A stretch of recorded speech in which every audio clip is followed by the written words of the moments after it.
The security officer's words sliced through the crisp morning air. "Sir, that seat is reserved for our distinguished guests. General seating is located toward the back." The elderly man didn't argue or protest. He simply nodded once and quietly made his way to the rear section.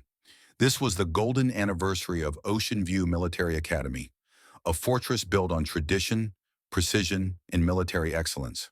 The ceremonial courtyard bustled with decorated officers, photographers, and commanders in pristine dress uniforms. Nobody paid attention to the weathered gentleman in his wrinkled shirt. Nobody wondered why his name graced the VIP roster or why his shaking hands never released a tattered paper bag. Not until the headmaster, a retired four-star admiral, stopped mid-speech and asked the gathered crowd, "Is Sergeant Jonathan Reed here today? Welcome to Inspiring Tales, where stories of honor and humanity unfold. Let's discover what truly transpired." The dawn air carried a crisp bite as golden sunlight cascaded over the Academy's ancient stone walls. Military flags danced in perfect synchronization with the gentle breeze. Across the main courtyard, ivory chairs stood arranged in flawless rows, each bearing a nameplate, a rank, a purpose. Every inch of the grounds had been inspected, buffed, and approved. This was, after all, the 50th anniversary of one of America's most prestigious military institutions. Students in immaculate white uniforms stood rigid at attention. Veteran admirals exchanged quiet greetings with familiar faces. A brass ensemble practiced near the eastern steps. Television crews fine-tuned their equipment. Along the front section, nameplates had been meticulously crafted and positioned, each corresponding to a war hero, a dignitary, or a benefactor whose contributions adorned campus buildings. An electric anticipation filled the atmosphere, the kind that precedes momentous occasions. Then from the courtyard's distant edge, a silhouette emerged, moving deliberately but unhurried. He wore no military dress, no medals adorning his chest, no cap tucked beneath his arm. Just a simple white button-down, sleeves fastened, collar crisp. Over it, a light beige blazer, the type worn by men who no longer sought to impress. His khakis were spotless, though slightly frayed at the hems, his leather shoes gleaming like polished mirrors despite their age. He walked alone. No family escort, no aide, no media following his path. In one weathered hand, he carried a folded program he'd printed at the neighborhood library. In the other, a soft canvas bag worn at the seams. It swayed gently as he passed younger attendees arriving in luxury vehicles and formal military attire. His name was Jonathan Michael Reed, 85 years old, Nebraska-born, retired United States Marine Corps. He'd boarded the 6 a.m. bus from Cedar Falls, Iowa, the kind that still pauses at roadside diners with cracked Formica counters and unlimited coffee for patient customers. He'd departed his modest home before sunrise with one singular mission: to witness the Academy's golden anniversary celebration. Not to be recognized, not to be honored, simply to be present. As he approached the entrance, a young staff member glanced up from her clipboard. "Good morning, sir. Last name?" "Reed," the man replied, his voice weathered but steady. The staffer scanned several pages, nodded, and smiled warmly. "Yes, Jonathan Reed. You're assigned to the priority section right this way." Jonathan acknowledged her with a subtle nod and began walking toward the reserved seating near the podium. But then something shifted. From his left, a cluster of junior officers, 3 men and 1 woman, all under 30, turned his direction as he approached. They were engaged in animated conversation, laughing about something from their officer training days. One of them, a young lieutenant with a military haircut and piercing blue eyes, stood when he noticed Jonathan heading for the front rows. "Excuse me, sir," he said, courteous but firm. "These seats are reserved for distinguished guests. Public seating is located over there." Jonathan paused, glancing down at the printed program in his hand. His name was clearly listed on the roster, row 1, seat 3, but he didn't brandish it, didn't explain, didn't argue. He looked up at the officer and nodded once. "Of course," he said quietly. Without another word, he turned away, walked several paces back, and located an empty chair near the courtyard's far edge. Nobody noticed the slight tremor in his hands as he settled down. Nobody observed the faded Marine Corps emblem near his collar, They saw an elderly man misplaced, wearing the wrong attire in the wrong section. The moment dissolved quickly. The lieutenant returned to his group, checking something on his smartphone. The brass band resumed their rehearsal. Ushers continued their duties. Photographers snapped more pictures of officials greeting each other beside the academy's central fountain. From his distant seat, Jonathan sat in silence, folding his program in half. He harbored no resentment, felt no surprise. This wasn't his first experience being overlooked. In truth, that's precisely how he'd lived the past 50 years. Quietly, deliberately. He'd never pursued recognition, never granted interviews. Most neighbors remained unaware of his service record, and certainly none of these young officers had reason to know his identity. As he sat there, the breeze shifted slightly, causing the bag in his grip to rustle. Inside lay a yellowed letter dated July 3, 1974, typed on official letterhead, signed by a young commander named Admiral Whitaker. At that time, Whitaker was a junior officer fighting to save the struggling Oceanview Academy from budget cuts and declining enrollment. Jonathan Reed, a Marine recently returned from overseas duty, had volunteered his time without compensation to help develop the Academy's inaugural ground combat curriculum. He trained cadets in muddy fields, converted an abandoned barn into a training facility, authored the field manual by hand, dined alone in the mess hall, slept in the barracks as a night watchman. He never sought acknowledgement. That letter remained his only keepsake because it reminded him what truly mattered. Now, nearly 5 decades later, he'd returned, not to receive gratitude, but simply to witness what had grown from a place he'd once helped construct with his own hands. He surveyed the sea of white chairs, gleaming brass insignia, and polished footwear. Then he examined his own shoes. Same polish, same shine, different eyes taking notice. Jonathan leaned back slightly, allowing the courtyard sounds to wash over him. Music, laughter, headset instructions. Slowly, he closed his eyes for a moment, simply listening, simply being present. Someone tested the sound system. "Ladies and gentlemen, the ceremony begins in 5 minutes. Please find your seats." He heard the announcement but didn't move, because in his heart he'd already found his proper place. It didn't need to be front row. It only needed to be within reach of memory. From his seat in the back section, Jonathan Reed sat quietly. The sunlight had shifted from cool and golden to warm, spilling across the rows of officers and dignitaries with the gentle rhythm of late morning air. Conversations lowered as silence swept the courtyard. Several guests adjusted their decorations. The honor guard stood ready at attention. At the ceremony's heart, the stage waited, draped in deep blue, flanked by towering banners commemorating 50 years of Oceanview's distinguished history. But none of that commotion reached Jonathan. His world, for now, remained contained within the small paper bag, resting gently across his lap. From the outside, it appeared insignificant. Just an ordinary brown sack, creased from handling. But inside were 3 items he hadn't examined in years. A cracked Marine Corps insignia pin, its silver edges worn by decades of weather and wear. A faded green field journal, soft at the corners, the type used to record patrols in locations no longer found on current maps. And a letter folded twice, the paper now fragile and yellowed, bearing the typed signature of a young officer named Admiral Whitaker. He didn't reach for them yet, just felt the bag's weight settle across his knees. Some things, after all, don't require touching to be remembered. A gentle voice interrupted the stillness beside him. "Sir?" It was a cadet, perhaps 22 or 23, tall with cropped blonde hair beneath his cover. His uniform was immaculate, the insignia razor-sharp. He looked like he belonged on a recruitment advertisement. Jonathan turned slowly. The young man's eyes showed respect, but also curiosity. "I noticed your pin," the cadet said. "Are you Marine Corps?" Jonathan gave a small nod. "Retired. Long time ago." The cadet hesitated. "My father's a gunnery sergeant. Iraq, 2004. I grew up hearing stories about the old Corps. You served in the Pacific?" Jonathan released a quiet chuckle, just enough for the boy to catch.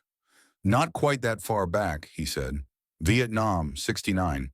Mostly spent time near Quang Tri." The cadet's expression shifted.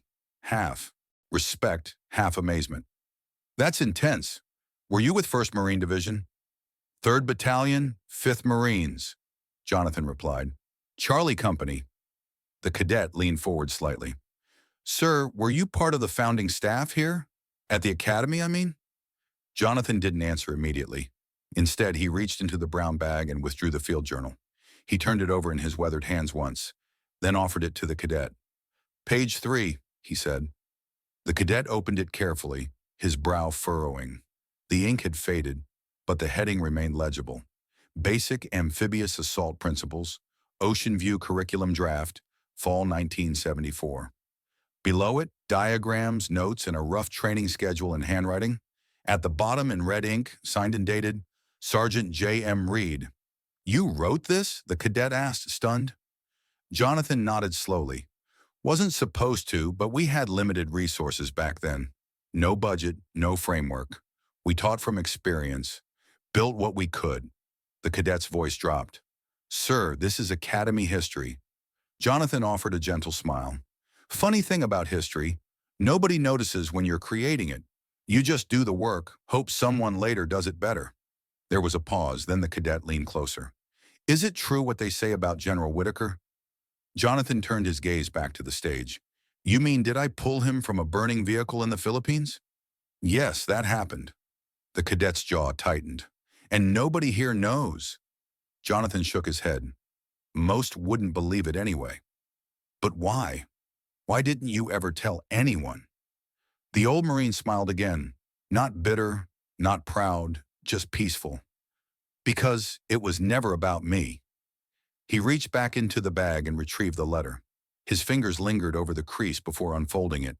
Then he passed it to the cadet, letting him read the typed words aloud in a near whisper.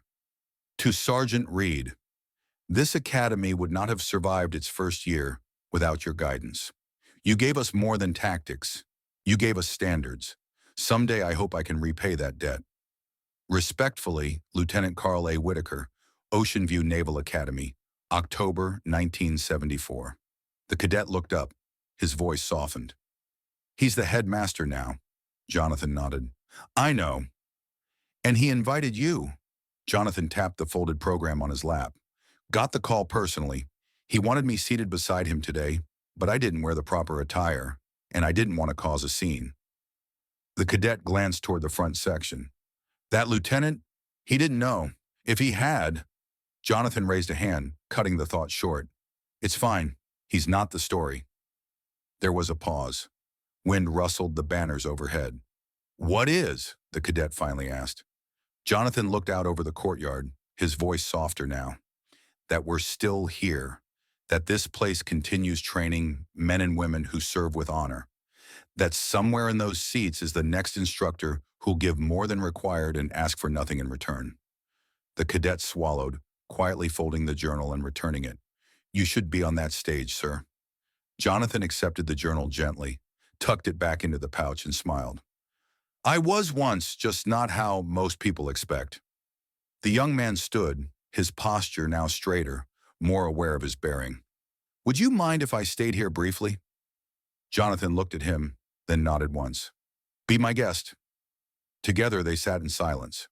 Around them, final preparations for the ceremony moved forward. The brass section adjusted their music stands. A white-gloved officer distributed speaking notes. The sun now hung high above the stage, reflecting off shoulder boards and polished brass buttons.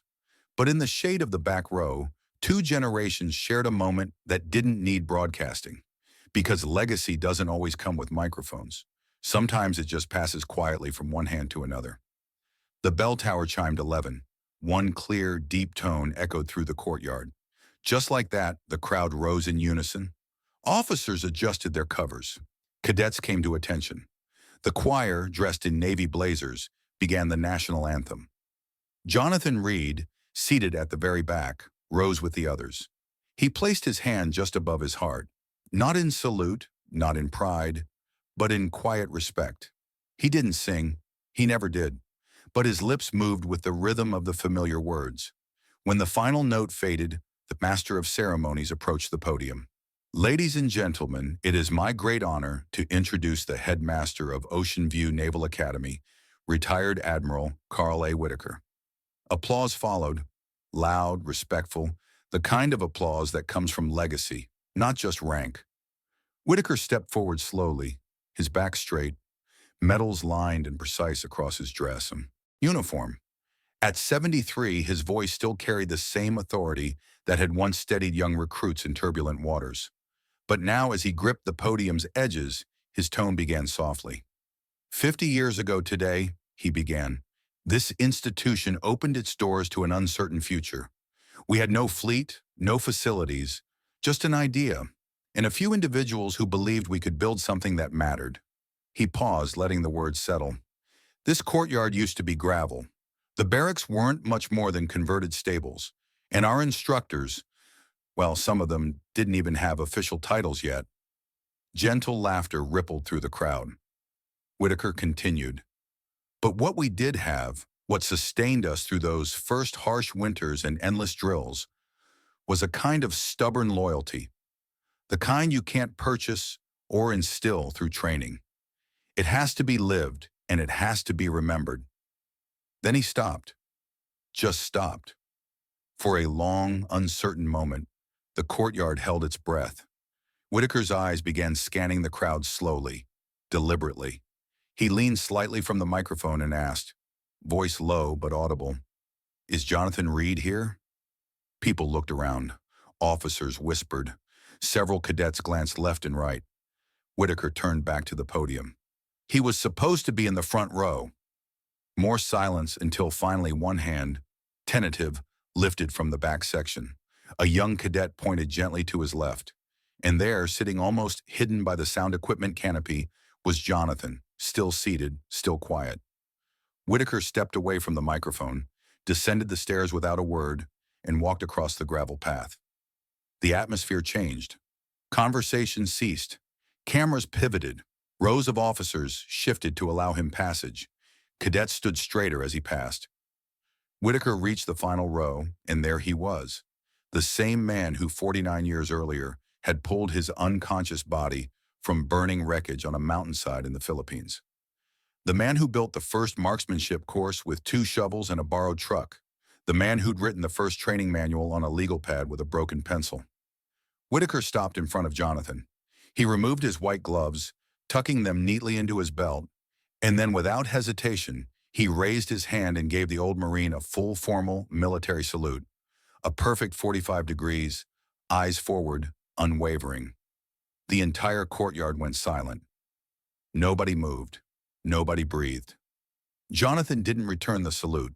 He simply stood up, eyes locked with Whitaker's, and extended his hand. The 2 men shook hands firmly, and Whitaker leaned in, whispered something only Jonathan could hear. Then turning back to the crowd, Whitaker said clearly, "This man saved my life." Gasps audible now. And more than that, he built the foundation of this academy before any of us had a building to stand in. He turned back to Jonathan. "You've waited long enough." With that, Whitaker gestured toward the stage. A moment later, 2 officers moved to escort them both down the main aisle. Everyone stepped aside. Some stood at attention. Others bowed their heads. A few cadets, young, still forming ideas about what respect really means, felt their throats tighten as Jonathan walked forward side by side with the Admiral. Time seemed to fold in on itself. Some saw an elderly man, but others began to see the boots that walked those fields before the roads were paved, the hands that held a hammer when there was nobody else to swing it, the eyes that watched young men stumble and rise again and again until they became leaders. By the time they reached the stage, the entire courtyard had transformed. Nobody sat. Nobody spoke. Whitaker turned to face the microphone, but then stopped. He looked at Jonathan, placed a hand on his shoulder, and gently nudged him forward. Jonathan hesitated, but then stepped up. No speech, no script. He looked out across the sea of polished covers and glinting metals, then down at the small brown bag still in his hand. From it, he pulled the worn Marine pin, held it in the light for a moment, then placed it gently on the podium. He said only 6 words. "Legacy isn't what we take credit for." Then he stepped back. Whitaker nodded once, visibly moved. He returned to the microphone. "If this academy stands for anything," he said, It stands because men like Sergeant Reed built it without ever needing to be thanked. And then he turned back to Jonathan, this time with a grin. But it's about damn time we did. Applause didn't erupt. It rose slow, reverent, like rain on still water. The kind of applause that doesn't celebrate fame, but finally recognizes sacrifice. For a long moment, nobody moved. The final words still hung in the air, 6 quiet syllables delivered without grandeur, without flourish. Legacy isn't what we take credit for. Then slowly, a wave of motion passed through the crowd. First one cadet stood, then another, then 3 more. Soon the entire courtyard, officers, students, veterans, officials, rose silently to their feet. And then the applause came. It wasn't the thunderous kind meant for spectacle. It was deliberate, steady, each clap a wordless offering of gratitude, like a nation nodding its head all at once. Up front, Admiral Whitaker stood a step behind Jonathan. Not beside him. It was a subtle shift, but meaningful, a kind of deference, as if to say, this moment belongs to him, not me. In the second row, the young lieutenant who had earlier redirected Jonathan away from his rightful seat lowered his eyes. He didn't clap at first, just stared at the old man. 1 year later, Oceanview Academy unveiled its newest training facility, Reed Hall, a state-of-the-art tactical building, complete with simulators, briefing rooms, and combat readiness environments designed to prepare cadets not just for war, but for responsibility, resilience, and restraint. Jonathan was invited to the ribbon cutting, but he never came. When asked why, he wrote a letter. It read, "Buildings don't matter unless people inside them remember why they exist. I'd rather be remembered by how you train, not how you clap." That letter is now framed in the main hall of the building. Beneath it, cadets walk past every day, some pausing to read, others unaware entirely. But a few, the ones who listen closely, they understand. They straighten their backs, hold the door a little longer for the person behind them, write just a little neater in their field notebooks. Because legacy isn't loud. Sometimes it walks quietly to the back of the room and still shapes everything. In our darkest moments, kindness still finds a way, often in the quietest places. Not everyone who helps wants recognition. Some just need to know that today someone isn't going hungry. And sometimes that alone is enough to change a life. You may forget the story, but if no one retells it, history stays silent forever. If this story moved you, please like and subscribe for more powerful stories of quiet heroism and unexpected grace.